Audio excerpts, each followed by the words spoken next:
This channel does not promote any violent, harmful, or illegal activities. All content provided by this channel is meant for an educational purpose only.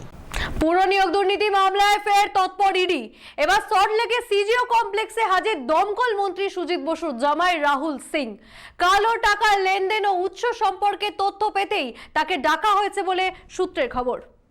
পুর নিয়োগ দুর্নীতি মামলার সোমবার ইডির দপ্তরে হাজিরা দিলেন দমকল মন্ত্রী সুজিত বসুর জামাই রাহুল সিং ও তার আইনজীবী। সকাল 11টা নাগাদ তারা সল্টলেকে সিজিও কমপ্লেক্সে পৌঁছন। সূত্রের খবর, নিয়োগ দুর্নীতির সঙ্গে যুক্ত কালো টাকা লেনদেন ও উৎস সম্পর্কে তথ্য জানতে রাহুল সিংকে ডেকেছিল ইডি। আধিকারিকরা বেশ কিছুক্ষণ ধরে তার বয়ান নেন। 14ই নভেম্বর নোটিশ পাঠিয়ে মন্ত্রী পরিবারের সদস্যদের তলব করেছিল ইডি। এর আগে 10ই অক্টোবর সুজিত বসুর রেস্তোরাঁ ও অফিস, তার ছেলে সমুদ্র বসুর রেস্তোরাঁ ও লাউঞ্জ বারে তল্লাশি চালিয়েছিল তদন্তকারী সংস্থা। ওই তল্লাশিতে টাকা উদ্ধার হয়। পরে তারাতলায় এক ব্যবসায়ীর অফিস থেকেও প্রায় 3 কোটি টাকা উদ্ধার করা হয়েছিল।